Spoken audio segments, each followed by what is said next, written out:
કેમ છો મારા ખાવાના શોખીન મિત્રો? સ્વાગત છે તમારું વારુ પાણીમાં। આજે આપણે બનાવશું કુવાર પાક। હા મિત્રો, એલોવેરામાંથી સરસ મજાની સ્વીટ બનાવશું, તો જોઈએ એની રેસીપી।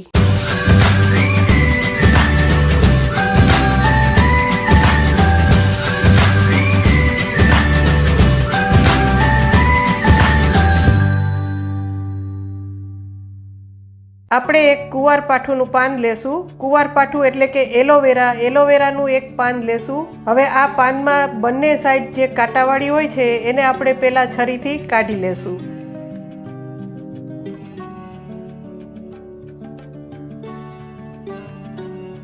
આ પાનમાં એક સાઈડ આવો ખાડાવાળો ભાગ હોય છે અને બીજી સાઈડ ઉપસેલો ભાગ હોય છે।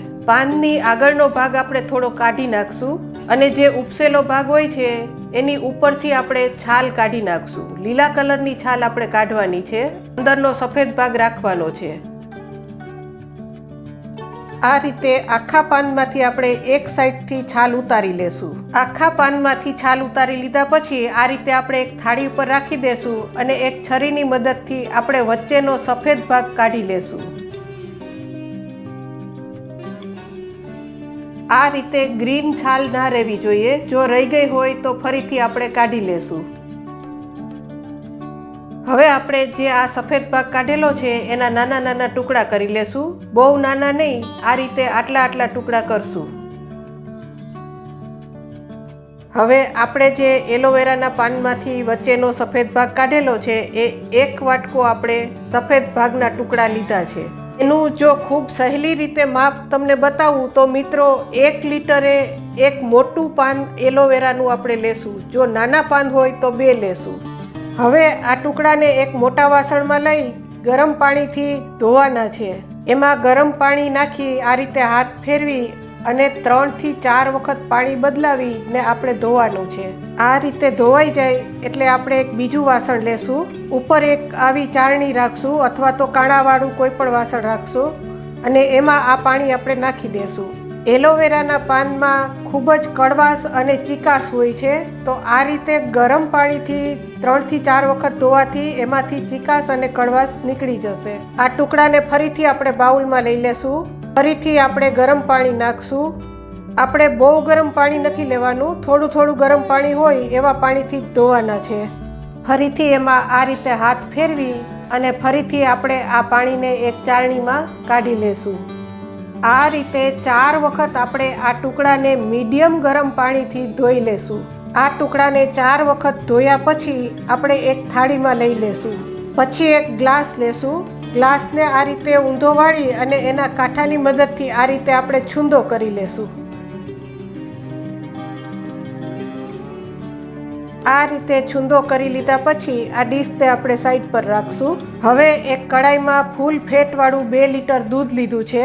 દૂધ આપણે સારું લેવાનું છે, જેમાંથી માવો નીકળી શકે। હવે આપણે આ દૂધને કન્ટિન્યુ આ રીતે હલાવશું અને ઉકળવા દેશું।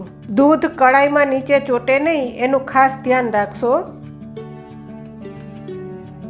આ રીતે થોડું દૂધ ઉકળે એટલે આપણે જે એલોવેરાના પાનને ધોઈને છૂંદો કરીને રાખેલો છે એ એમાં એડ કરશું।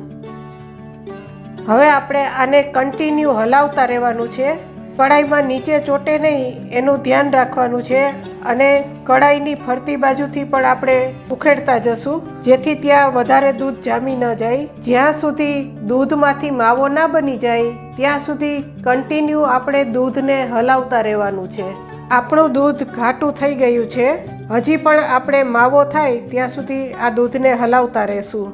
આપણે જે એલોવેરાના પાનનો વચ્ચેનો સફેદ ભાગ ધોઈને નાખેલો હતો એ ધીમે ધીમે દૂધમાં ઓગળી જશે।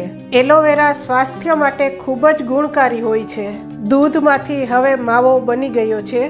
હવે આપણે આ એક વાટકો ઘી લેશું। ઘીને આપણે માવામાં 2 ચમચી નાખશું અને હલાવશું। બધું ઘી એકી સાથે નાખી દેવાનું નથી, આપણે 2 ચમચી ઘી નાખતા જશું અને હલાવતા જશું। માવાને આપણે આ ઘીમાં શેકવાનો છે। ગેસની ફ્લેમ આપણે મીડિયમ રાખશું। જો નીચે ચોટતો હોય એવું લાગે તો તમે સાવ લો પણ રાખી શકો। આ કુવાર પાકને ખાસ કરીને શિયાળામાં જ બનાવવામાં આવે છે। ફરીથી 2 ચમચી ઘી નાખશું અને કન્ટિન્યુ હલાવતા રહેશું। આ કુવારપાક બનાવતા થોડી મહેનત પડે છે મિત્રો, પણ ખૂબ જ ટેસ્ટી બને છે। ફરીથી આપણે 2 ચમચી ઘી નાખશું। આ રીતે આપણે થોડી વારે 2 ચમચી ઘી નાખતા જશું અને હલાવતા જશું। આપણે માવાને ઘીમાં શેકવાનો છે। જ્યાં સુધી આપણો માવો છે બ્રાઉન કલરનો ના થઈ જાય ત્યાં સુધી આપણે શેકશું। જેમ જેમ ઘી નાખીને આપણે માવો શેકતા જશું એમ આપણો માવો છે ફૂલી જશે। 1 વાટકો એટલે કે અંદાજે 200 થી 250 ગ્રામ જેટલું ઘી તમારે જોઈ જશે। દૂધમાંથી માવો કેટલો નીકળે છે એના પર ડિપેન્ડ છે।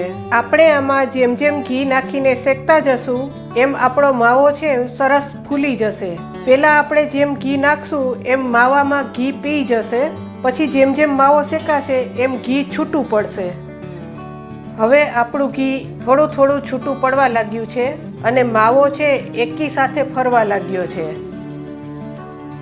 હવે આપણું ઘી વધારે છૂટું પડી રહ્યું છે અને જે એકી સાથે માવો ફરતો હતો એ પણ છૂટો થવા લાગ્યો છે। માવો છૂટો થઈ અને એકદમ સરસ કણીવાળો બની જશે। માવો શેકાવાની સુગંધ સરસ આવી રહી છે। આપણો માવો શેકાઈ ગયો છે, ઘી પણ સરસ છૂટું પડી ગયું છે।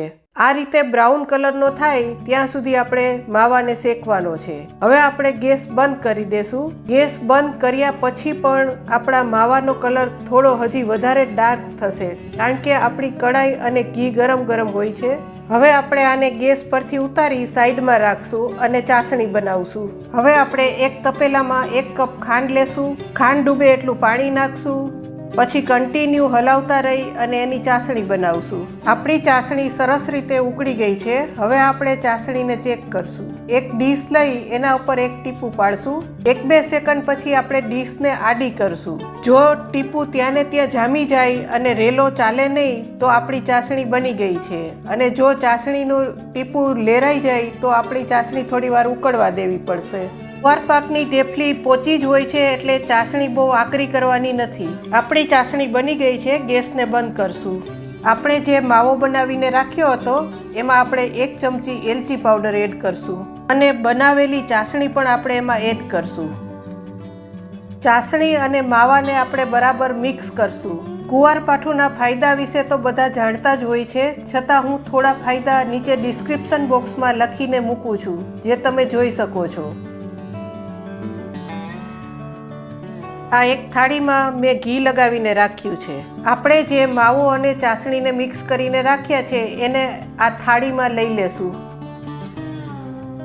એની ઉપર આપણે સારા એવા પ્રમાણમાં બદામની કતરી છાંટશું। ઉપરનું લેયર આપણે બદામની કતરીથી કરી દેશું।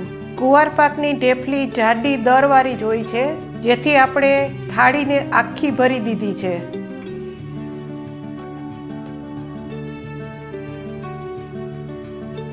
હવે આપણો કુવારપાક સાવ ઠંડો થાય અને જામી જાય ત્યાર પછી આપણે એના પીસ કરશું। આપણો કુવારપાક સરસ ઠંડો થઈ ગયો છે અને સરસ રીતે જામી ગયો છે। કુવારપાકમાં ઉપર આ રીતે ઘીનું લેયર થઈ જશે અને આપણે ડ્રાયફ્રૂટનું લેયર કરીએ છીએ, તો ઘી અને ડ્રાયફ્રૂટના લેયરથી કુવારપાકનો ટેસ્ટ ખૂબ જ સરસ આવે છે।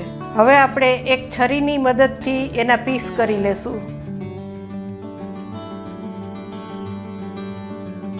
આપણે એના પીસ કરી લીધા છે। હવે એને કાઢી એક સર્વિંગ ડીશમાં લઈ લેશું। તો તૈયાર છે આપણો ખૂબ જ ટેસ્ટી અને હેલ્ધી કુવારપાક। મિત્રો, આ રીતે કુવારપાક બનાવશો તો જરા પણ કડવો નહીં બને અને સ્વાદમાં એટલો સરસ બનશે કે એને ચાખ્યા પછી તમે બીજી બધી મીઠાઈ ભૂલી જશો। મિત્રો, આ રેસીપી લઈને હું ટીવી ગુજરાતીના રસોઈ શોમાં 2006માં ગઈ હતી, જેમાં અઠવાડિયાની શ્રેષ્ઠ વાનગીમાં મારો ફર્સ્ટ રેન્ક હતો। ટીવી ગુજરાતીના રસોઈ શોમાં સિઝન 1 અને એપિસોડ નંબર 452 હતો।